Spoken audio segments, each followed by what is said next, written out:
Hey there, true crime fans. Welcome back to For Criming Out Loud. This is our Crime Me to Sleep bedtime series, and this is actually going to be the first episode of a new book we're going to do called Buried Beneath the Boarding House. It's a true crime story that I think you'll find really shocking. I'll give you a little overview here. In 1988, detectives from the Sacramento Police Department were called to investigate the disappearance of a man at his last known address, a boarding house for the elderly, homeless, and mentally ill. The owner, Dorothea Puente, was an adorable old lady who cared for stray cats and the rest of society's castaways. She had a strong standing in the community and was celebrated for her selfless charitable work. The search revealed nothing untoward, but one of the guests recalled some unusual incidents leading up to the disappearance. He shared stories about holes being dug in the garden and filled in overnight, guests who were taken ill and vanished overnight, and a number of excuses why they couldn't be contacted. This was enough to launch a thorough investigation, and on the 11th of November, 1988, the Sacramento Police Department headed back to the boarding house with shovels in hand. Were they wasting their time pursuing a charming and charitable old lady, or were they closing in on a clandestine unaliver who exploited the most vulnerable members of society? The investigation gripped the entire nation, and the answers lay buried beneath the boarding house. Ryan Green presents a dramatic and chilling account of one of the most bizarre true crime stories in American history. Green's riveting narrative draws the reader into the real-life horror experienced by the victims and has all the elements of a classic thriller. So with all that said, let's go ahead and get into episode 1 of Buried Beneath the Boarding House. Mama Knows Best. The first time that Peggy came to the house on F Street, she had no idea what to expect. Usually, the lodging houses in Sacramento that were willing to take in the homeless and the addicted were one bad day away from demolition. Some slumlords' last attempts to squeeze a few dollars out of a dying neighborhood before the whole thing got bulldozed for a strip mall. F Street was a quiet stretch of suburbia.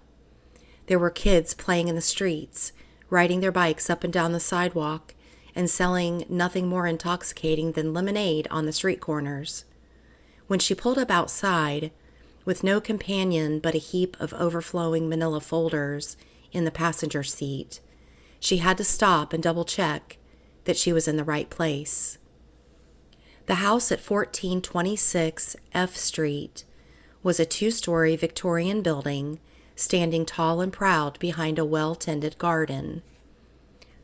The paintwork on the outside of the house was just as immaculate as the lawn, pristine enough that it gave Peggy a twinge of guilt about the state of her own fairly well-maintained house. Something about this picture didn't add up. There was no desperation in the air, no sign that this was the last stop before the graveyard. A lodging house like this could demand far more than the pitiful stipend that the state paid to house its down and outs. It could be a private care home, a hotel, or even something more.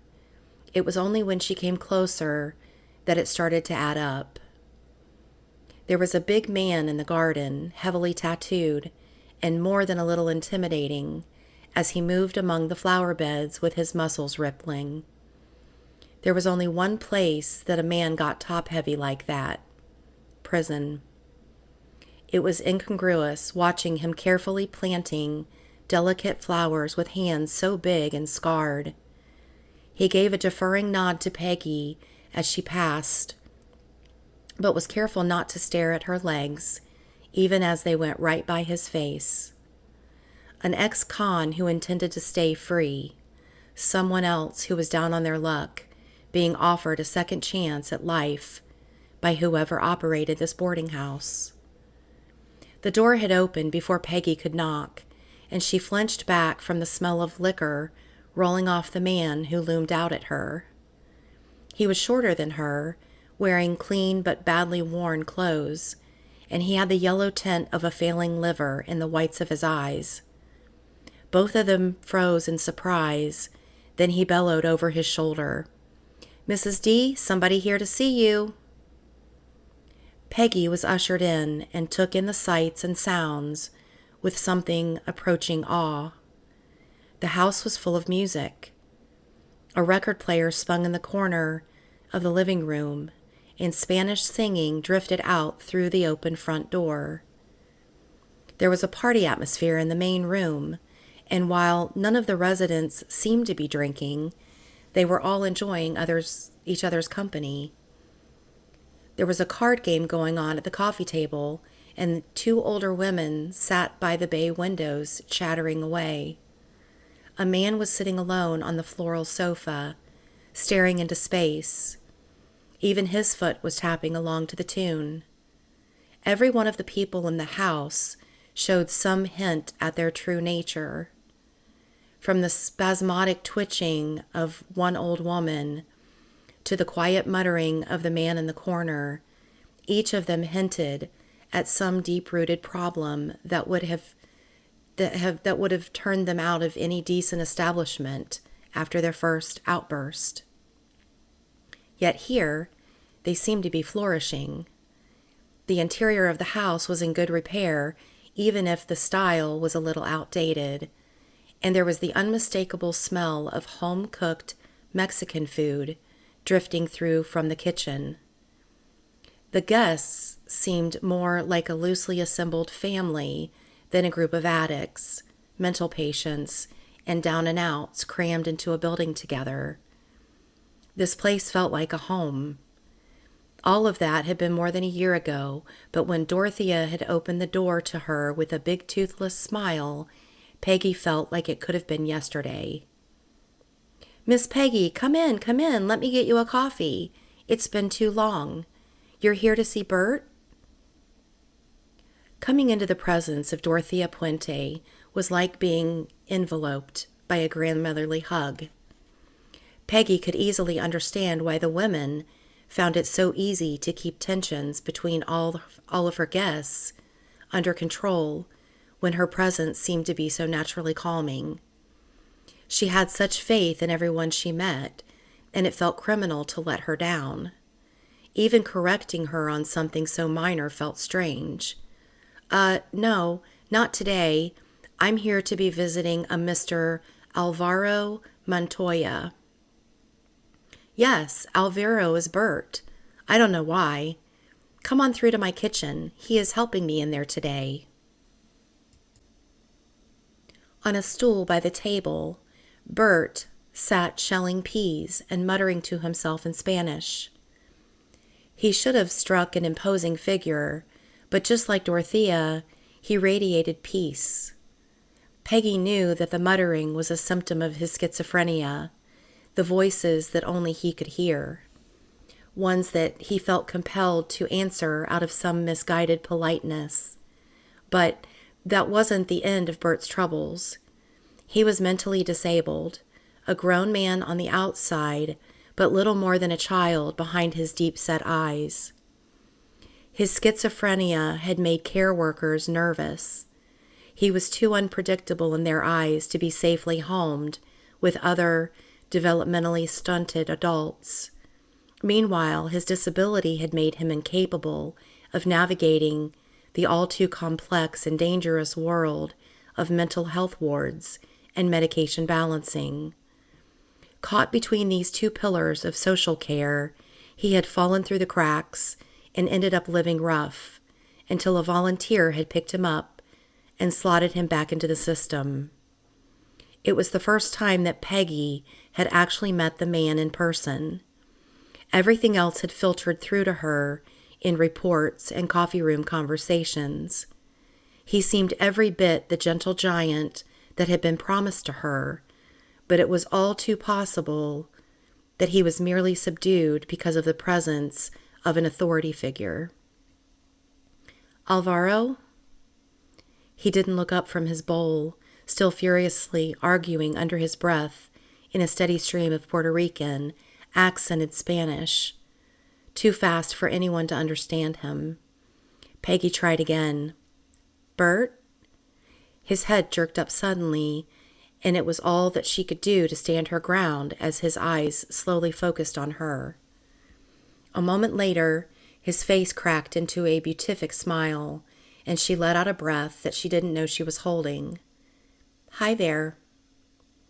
Peggy settled onto a stool beside Bert, taking care to move slowly and predictably. How are you doing, Bert? Even as they spoke, his hands were still moving, still shelling peas with mechanical efficiency. Helping Mama in the kitchen today. Such a sweet boy. Dorothea's gummy grin spoiled her otherwise handsome face. So helpful around the house. I don't know what I would do if he ever left us. The rest of Peggy's questions were routine, but the answers that Bert gave her were still surprising. He showed a real understanding of his limitations, something that he had never really grasped before arriving in Dorothea's tender care. She took care of him in more ways than just filling his time and his stomach.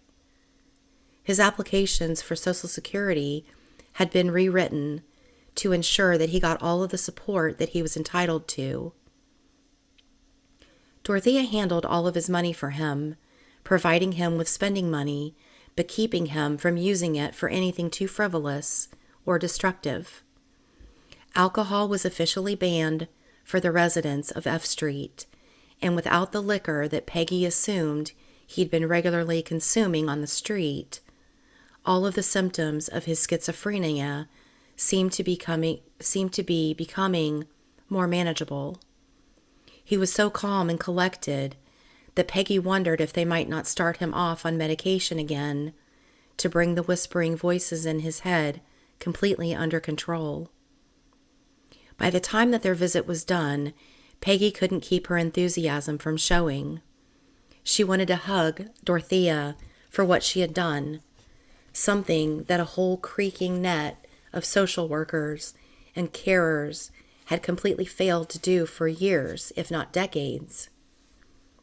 With her interview complete, they retired to the living room, where the same record player was still spinning.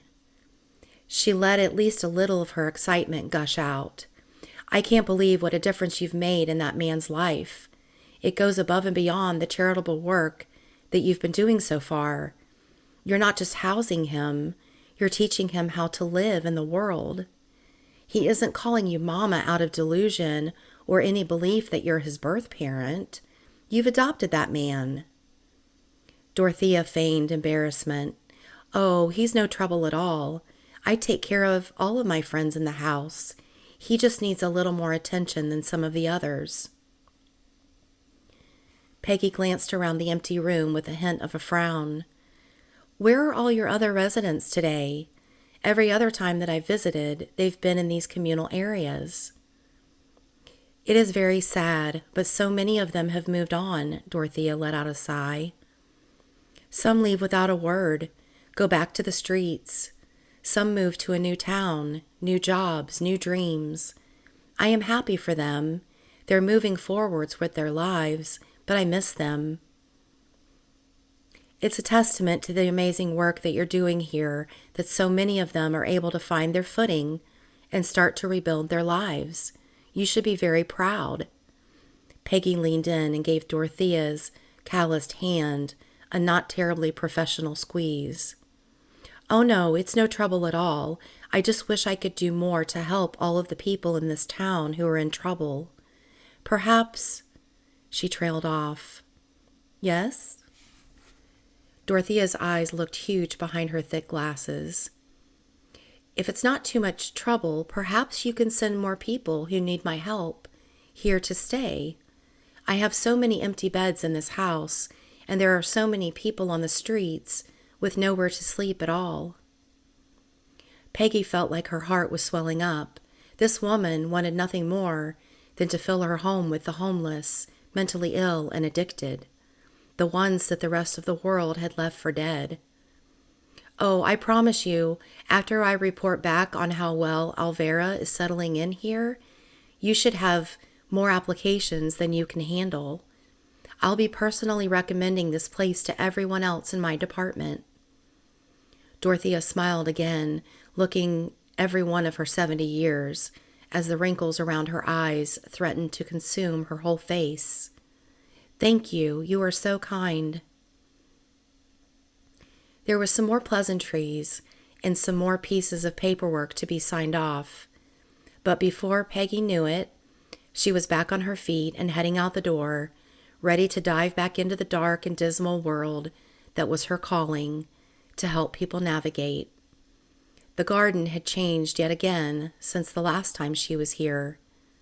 The ex-convicts that Dorothea so kindly employed had been set to work rearranging everything and planting a new tree near the mailbox. There were mounds of fresh, turned earth everywhere that Peggy looked. She'd liked the garden just fine the way it was before, and she suspected that Dorothea only kept making changes so that she could keep paying money out to her gardeners month after month. The woman was so generous, it was hard to believe. With a genuine smile on her face for the first time in days, Peggy headed back to the car. She would find plenty of bodies to fill the spaces that Dorothea had made. She would make sure that the old woman's kindness was spread around to everyone who could receive it. Thank you for listening to episode 1 of Buried Beneath the Boarding House. If you're enjoying this true crime story so far, please hit the like button and remember to subscribe so you don't miss the next episode. Until then, good night.